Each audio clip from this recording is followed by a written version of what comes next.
Wine stepped cautiously down the narrow staircase. Each step cracked beneath her weight, as if warning her not to proceed. The air grew heavier, fouler. A putrid stench filled her lungs. It smelled like mold, rust, and something far more sinister, something that hadn't seen light or air in years. The deeper she went, the darker it became. There were no lights, no sound except for the soft shuffle of her own footsteps and the wild thundering of her heart. The walls were damp, and the chill in the air crept through her bones like fingers of the dead. Every hair on her body stood on edge. Her instincts screamed to turn back, but something compelled her forward.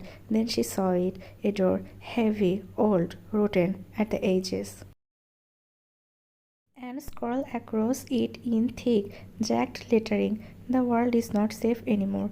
The words seemed to crawl off the door and wrap around her chest, tightening it like a noose. Wine's breath caught in her throat. Her hand trembled as she reached for the rusted handle. For a moment she hesitated. Then she turned it. The door cracked open with a sound that sliced through the silence. Inside, there was only darkness, deep, consuming, absolute. The room felt cursed, as though built not to house someone, but to break them. The walls were covered in scratched marks, no painted or written, but carved desperately violently. Words in all directions, messages, screams, pleas. And among them, one phrase stood out, carved with such force that plaster had chipped and cracked around it. "The end is near." One stepped inside. The temperature dropped even lower. Her breath came in quick gasps, and a strange chill crawled up her spine. Her hands were shaking now. Her knees felt weak. Then she heard it, a moan. Far away, faint, but unmistakably human. Then another and another. Soon the entire room seemed to echo with the agonized groaning of dozens, perhaps hundreds of voices. It was the sound of pain, of people crying out from places she could not see, of anguish that had no end. It grew louder, closer. The cries were no longer faint. They were desperate, terrifying, like wounded animals begging for release. One's stomach turned. She staggered back, her vision swimming. The strains unbearable now. A wave of nausea rose up through her chest. Her ears were ringing. The world tilted, and then everything went black. She collapsed to the floor, unconscious. Jungkook stepped quietly into the nursery. The soft glow of the night lamp illuminated the sleeping faces of the babies, curled up peacefully in their cribs. Several maids stood nearby, watching over them. Everything seemed calm. Jungkook's eyes scanned the room once more, but Wine wasn't there. He frowned slightly and turned around. She must be in her room, he thought. He walked down the hallway, his steps quiet but composed. As he reached Wine's door, he noticed something strange. The door cracked open slowly before he could even touch it. A strange, uneasy crept through his chest. Pushing the door fully open, he stepped inside. The room was empty, cold, silent, no sign of Wine. He glanced toward the bathroom. Maybe she was inside, but there was no sound of water running, no movement. He knocked softly and opened the bathroom door. Still nothing. Now a ripple of worry passed through him. Where could she have gone? He wondered. If she is not with the children and not in her room, then where is she? His pace quickened. He began searching the rest of the house, room after room, corner after corner. Nothing, no sign of her. It didn't make sense. One would never leave the children behind. If she had gone somewhere, she would have taken them with her. The thought made his jaw tighten. Something was wrong. Within moment, Jungkook summoned all of his guards. They lined up before him, heads bowed, tense and silent. Even Ben, his most trusted man, stood among them, his posture rigid. Jungkook's voice exploded across the room. Jungkook, one is now here in this house. How can someone just disappear under your watch? What are you people even guarding if a person vanishes right under your nose? His fury was electric, so intense that a chill swept through the room. No one dared raise their head. Not a single soul responded. The silence was heavy, suffocating. Finally, Ben gathered his courage. Ben, boss, I don't think she is left the property. It's impossible. We have got heavy security outside. If she had gone out, we would know for sure. I believe she is still somewhere in the house. Jungkook narrowed his eyes. Jungkook, I don't want theories, I want answer. You have 5 minutes, find her. That was enough to send the guards scrambling in every direction. Ben rushed to the control room and pulled up the CCTV footage. As he received the recording, his face slowly drained of color. There she was, Ryan, walking along past the hallway cameras toward the basement, and then nothing. She never came back. Ben's stomach turned cold. He didn't waste another second. He ran straight to Jungkook. Ben, boss, I found something. Jungkook turned sharply, eyes blazing.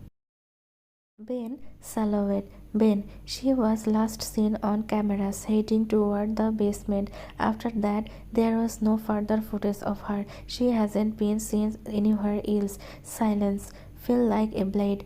Everyone knew what it meant. Without a word, Jungkook stormed toward the basement. His men followed close behind. Whatever secret that dark place held, they were no longer buried. Wine was down there, and time was running out. Everyone rushed down the hallway, spreading out to search each room near the basement. Panic hung heavy in the air, but no one said a word. One by one, they opened doors, checked corners, called her name, but there was no sign of her. Until suddenly Jungkook noticed a door slightly ajar. He walked toward it slowly. The others followed silently, holding their breath. Pushing the door open fully, a chill passed through him. Wine lay unconscious on the floor. Her clothes were stained with dust and grime, and her body looked fragile, curled up helplessly. Jungkook rushed forward and knelt beside them, gently placed 2 fingers near her nose. She was breathing. She was alive. Without a moment's hesitation, Jungkook lifted her into his arms. No one dared question him or speak. The guards followed him quietly only as far as the basement stairs, then stopped. One by one they turned back, returning to their posts as if they had seen nothing. Jungkook carried her straight to her room. He laid her down carefully on the bed and called the head maid. Jungkook, clean her up, he ordered calmly, his voice tight with worry. Then he turned and walked out. The head maid silently obeyed. She changed Wine's clothes and gently wiped the dirt off her skin and left the room without a word. Morning. When one opened her eyes, she was laying on her own bed. The softness of the pillows, the familiar scent of the room, everything looked normal, almost peaceful, but nothing felt normal. Because everything she remembered from the night before was real. The darkness, the whispers, the screams, the strange writing on the wall. The end is near. She hadn't dreamed any of it. Her body still felt cold, and every time she closed her eyes, flashes of that terrifying place came rushing back. She wrapped her arms around herself, shivering. Her thoughts spiraled. Why point of view? There is something deeply wrong with this place. I can feel it now, and clearly some people know about it, but no one will ever admit the truth. Her heart pounded. I can't stay here any longer. I have to get out. But how? With all the guards and security, escaping won't be easy. Still, I will do it. I will find a way. I just need the right moment. And when it comes, I am taking the children and running far, far away. Just then, her eyes fell on her fresh clothes. She hadn't changed into this. Someone had brought her back. Someone had seen her, cleaned her. It wasn't a dream. None of it was. Her thoughts were broken by a sudden knock on the door. "Wyan, come in," she said softly, forcing her voice to sound calm. A maid stepped inside and bowed slightly. "Maid, ma'am, the children are awake. They are asking for you." Wyan nodded. "Wyan, you can go. I will freshen up and be right there." The maid quietly left. Wyan sat still for a few moments, trying to collect herself, but no matter how hard she tried, her mind would not quiet down. The images from the night haunted her. She got up slowly, freshened herself, and walked to the nursery, but her heart still beat with the same heavy truth. There was darkness in this house, and she was trapped inside it. The nursery was filled with soft cries as Wyan stepped inside. Her heart tightened instantly. Both children were wailing, their small faces crumpled in distress. She rushed to them, gathering them into her arms, whispering soft reassurance as she rocked them gently. They quieted slowly, looking up at her with tear-streaked cheek and wide, innocent eyes. She bathed them carefully, her hands trembling slightly, dressed them in fresh clothes, combed their teeny curls. But through it all, her mind was somewhere else, looked in the depths of the basement, replaying everything she had seen. No matter how much she tried to stay present, nothing could hold her attention. The terrifying writing on the walls, the chilling screams, the realization that the world she was in was far more dangerous than she had imagined. She spent hours with the children, trying to pretend everything was normal. Eventually, they fell asleep after lunch. Maya gently covered them with a soft blanket and quietly stepped out of the room. Dining hall. The long dining table was set with exquisite meals, silver platters streaming with delicacies, fruits glistening like jewels under the chandelier light. Wine sat in one of the ornate chairs, but she had no appetite. She picked at her food mechanically, forcing herself to chew just to avoid suspicions. Then Jungkook entered. Silence blanketed the room instantly. Even the smallest clink of a spoon against a plate sounded unnaturally loud. No one spoke. The staff stiffened. The air was thick, tense with unspoken truth. Jungkook sat down and began to eat silently. Not once did he glance at her. But while watching him, her mind echoed with the words of the police officer. One point of view. So it was true. Everything the officer said was true. Jungkook isn't just a powerful mafia boss. He is something more dangerous. She thought the basement of the strange, ominous messages, of the way the guards avoided speaking, of the fear in their eyes. That place is used for punishment, maybe torture, maybe worse. He keeps enemies or spies down there. What did I walk into? One felt her stomach twist. She could not eat anymore. Across the table, Jungkook remained calm, but she knew he noticed her. He was watching in silence, aware of her uneasy, but choosing not to speak because he knew once they began speaking, there would be no going back. Jungkook finished his meal quietly and stood up.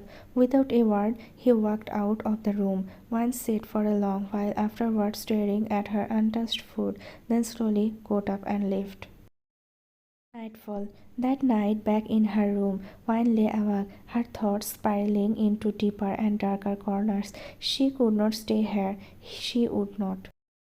At a crack of dawn, she picked up her phone and dialed a number with trembling fingers. "Wyan, Lily," she whispered when the call connected. "I have to tell you everything." She poured out the story, every details of the night, the basement, the writing on the walls, the fear choking her heart. Lily listened in shocked silence. Then her voice came steady and urgent. "Lily, ma'am, you need to get out. Take the children and leave. My cousin has a safe house. You will stay there until we can arrange for your travel. You will go to Canada, but you must act quickly." Wine closed her eyes. Ryan, I have to wait for the right moment. There are guards everywhere. It's risky, but I will find a way. I have to. Lily, don't worry. I will take care of the rest. You just get out. That's all you need to do. Ryan's voice cracked with emotion. Ryan, I trust you, Lily. You have been there for me through everything. I owe you more than I can ever repay. Lily's voice softened. Lily, you don't owe me anything. We are family. The word family broke something open to Ryan. Her eyes welled up, but she didn't cry. She could not. She had to be strong for herself, for the children, for the escape. They spoke for a few minutes, then Ryan ended the call and lay back down. Sleep came quickly, deep and heavy, because tomorrow she would begin planning the most important mission of her life. For days, Wan observed everything. She paid close attention to the guards' schedules, their routines, their lapses. She noted when Jungkook was home and, more importantly, when he was away. There was patterns, weaknesses, windows of time when the security wasn't as tight. She watched, she memorized, she waited, and finally she found it.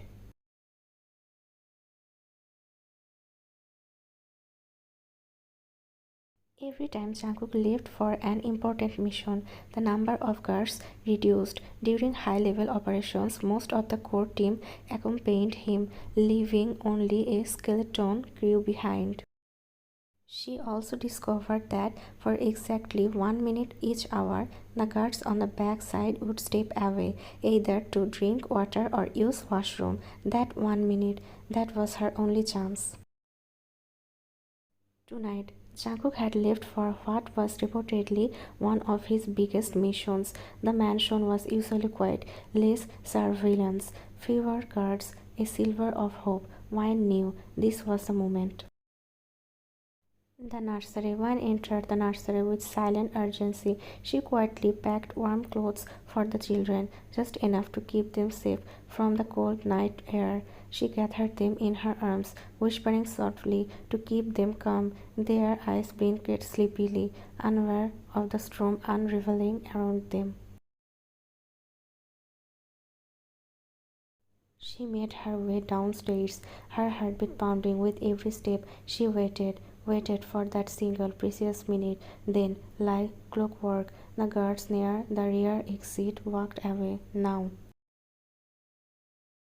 Without hesitation, she sprinted forward, clutching the children tightly. They didn't cry. They could sense the seriousness in her every movement. One brushed through the rear gate and onto the open road. The moment her feet hit the pavement beyond the compound, she felt it. Freedom.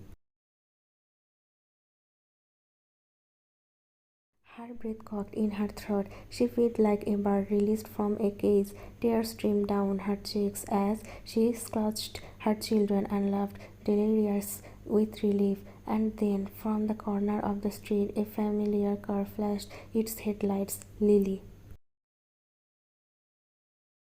The car door swung open. Without a word, Wine climbed in, the children in her arms. Lily hugged her tightly, her own eyes shimmering. The man in the driver's seat, Lily's cousin, nodded and immediately drove off into the night. They didn't look back. The mansion hours later. It was deep into the night when Jungkook returned. The mission had been brutal and long but successful. As always, his first stop was the nursery to check on the children, to see her. But the room was empty. No children, no wine. His brows furrowed. He moved to her bedroom, empty. A slow tension gripped his chest. He called out. No answer. He summoned Ben. The head of security paled as he accessed the CCTV footage and reviewed it. What he saw made his skin crawl. The screen showed everything. Wine slipping past the guards, her arms full of the children, her eyes burning with determination. The escape through the rear gate, the waiting car. Ben stood frozen in front of the screen. Cold sweat trickled down his spine. Ben, boss, he whispered hoarsely. She is gone with the children through the back gate. Silence. Jungkook's face darkened, the shadow of something lethal flickering in his eyes. Without a word, he leaned down and pulled his prized revolver from his boot holster. Ben stepped back instinctively. Then, with terrifying calm, Jungkook walked to the garden, where the guards stationed at the back gate were being gathered. No trial, no word, just three deafening gunshots. The garden was instantly painted in blood. The remaining guards stood with their heads bowed, trembling in terror, not daring to speak or move. Jungkook stood in the middle, eyes cold and face unreadable. Then slowly he smiled, a chilling, quiet smile. "Jungkook, she have only seen my good side," he said softly. "Now she will see the other." He turned to the remaining guards, his voice low, deadly. "Start the car."